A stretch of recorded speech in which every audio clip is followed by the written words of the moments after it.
G'day guys, Tom here from Different Drop with our good mate Andre Bondar. Dre, we've just been chatting all things Premier League and Liverpool, another frustrating season. So we'll drown our sorrows with a couple of wines, I think. Good idea. We've been working with Andre and Selena, wife Selena, for, well, really since you started your project, and it's one of our favourite brands in not only McLaren Vale, but the entire country. Love everything that the guys do. And Dre, we'll look at some wines. This is the new 2022 release, but before we do that, I guess just a little bit of an overview about how you started Bondar. Sure. So we're 10 years old this year, so 13 was our first vintage. Same as us. Okay, there you go. Drink to that. Yes. And our first release didn't come from the vineyard we bought. We bought a vineyard in 2014 in McLaren Vale called the Rayner vineyard. Before we bought that vineyard, we weren't sure whether we wanted to be an Adelaide Hills brand or a McLaren Vale brand, so we started making an Adelaide Hills Chardonnay, and we made a McLaren Vale Shiraz called Blewitt Springs, which is one of our most well-known wines. And you know, we were drawn to the beautiful, cool climate of the Adelaide Hills. We love those kind of varieties. We love Chardonnay, we love Pinot. But we were more drawn to the beautiful beaches of McLaren Vale and those medium-bodied, fresh red wines down there. So in the end, that's where we ended up. But we've always made this wine, this Chardonnay, and it's always come from the same vineyard. Yeah, and it's been an amazingly consistent wine. We just had a look at the 22, another great release. So I guess tell us a little bit about the site and just the style of the Chardonnay. Sure. So the site is actually, it's called Rathmine Vineyard, and it's just south of Harndorf. So from my door, it's about a 45-minute drive. Yeah. So it's actually fairly close to me, but it's a lot higher. Time for some breakfast in Harndorf? Yeah, pretty much, yeah. A big piece of sausage or something. But it's being south of Harndorf, that's not as cool as like Piccadilly and Lindswood, etc. But this particular site is cold, and it's cold because it faces quite steeply east, right. So it really doesn't get a lot of sun in the afternoon. So it's always got really, really nice acidity.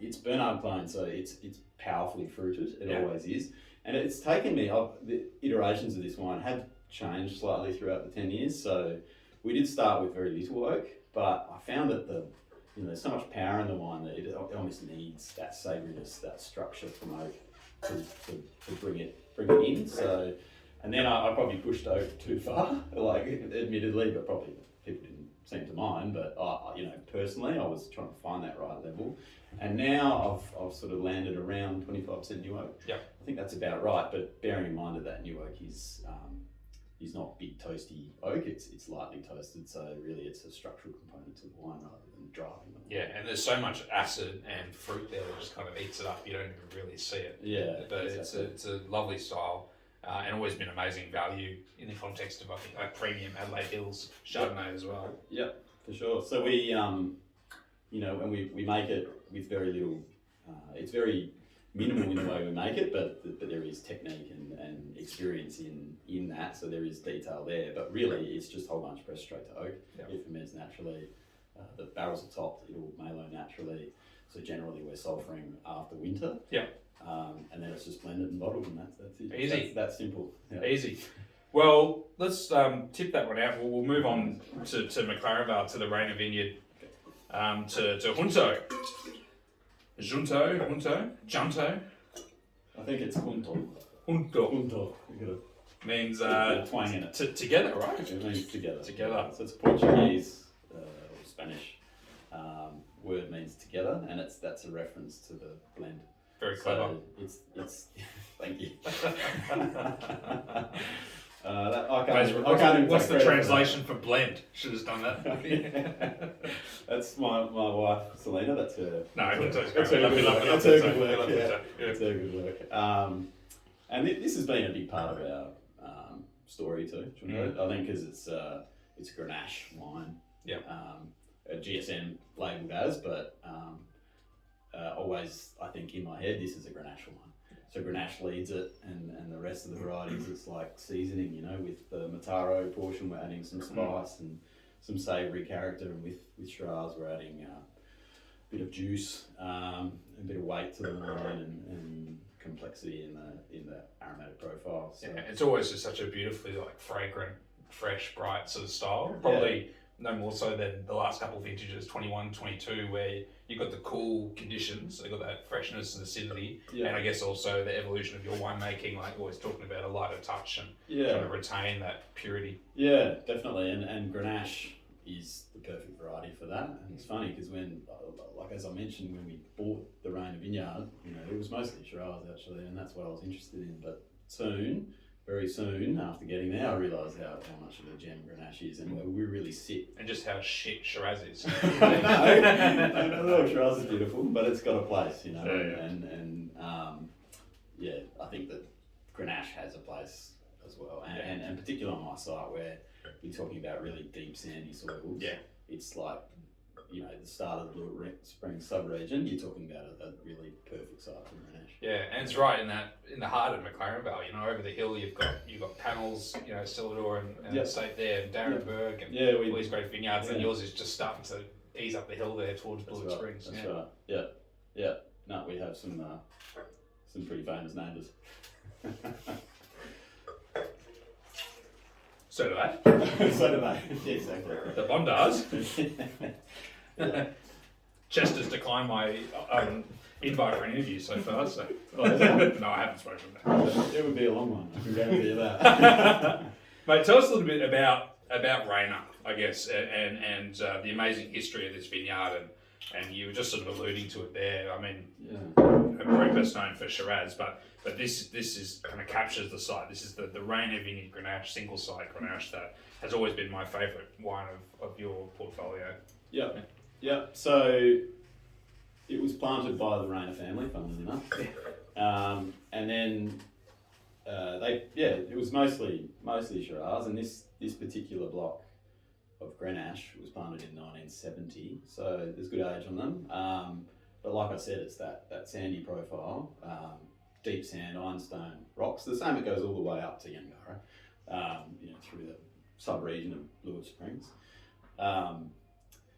And it's just like, it's a beautiful spot, right? And it's just these vines, we don't need to water them for one, essentially dry grown, and they just create fruit of immense purity, I think, and kind of pared back a little bit, which really suits our style. So, and what does the sand give to Grenache? It just seems to work so well. I think that it's almost that it's almost like a buffer to the soil underneath, which is in this instance it's clay and limestone.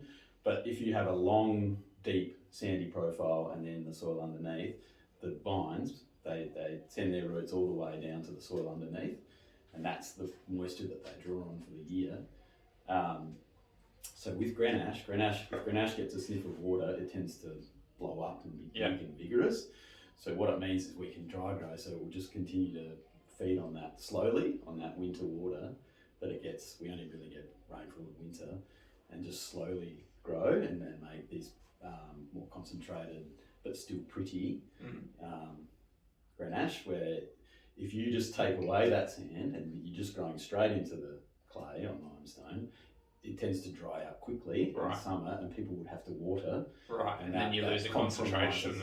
Compromises. Oh, that's interesting. Yeah, so it's about the way that vine sets itself up in spring with a little bit of vigour, because it has that water it can draw on, which almost protects the fruit too, and gives you that lovely red fruit. Protects it from too much sunlight. Whereas, if you're on this heavy soil, you might get shorter shoots or longer shoots, depending on how wet that clay profile is. But the most important thing is that water dries out. And they need to water. Fascinating. It's all dry run. Yeah.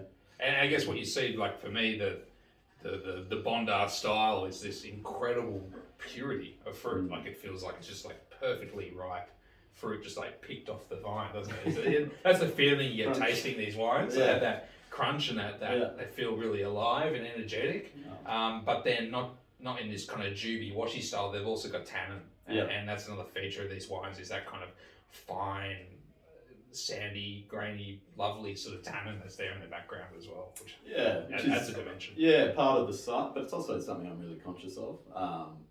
Because I think it's all good and well to have a beautiful medium-bodied red, but if it's soft and juicy, it can get a little boring. Yeah.